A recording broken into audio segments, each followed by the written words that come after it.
one of the interesting things at this tournament has been the amount of stoppage time. Have you guys noticed that? How much stoppage time there is? Couldn't not notice it. It's gone for sometimes. I think I've seen 9 minutes.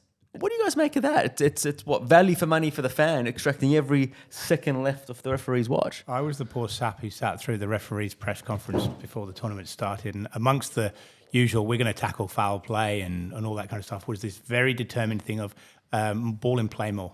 Just make the games longer for that to happen. Well, but see, my view is if you're going to do that, you should really have a centralised timekeeper who literally stops the clock, because the frustrating thing for me is they're playing 10, 12, 13 minutes of injury time, but teams play differently in injury time. Suddenly everyone's hanging on desperately.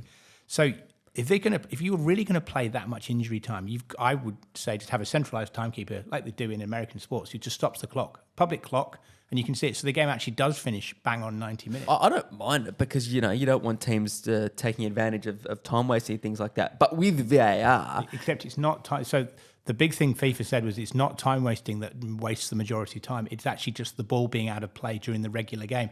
And the refs don't normally add on. Yeah, but what about with VAR? The risk there is, and I know you shouldn't be losing time for VAR, but if VAR does take time, we could end up with a 10, 12-minute stoppage time. Well, there have been. There have been games that have gone over 100 minutes. I haven't really heard too much about it yet from coaches. Graham Arnold certainly hasn't addressed it yet. But I think he was glad to hear the final whistle, to be honest.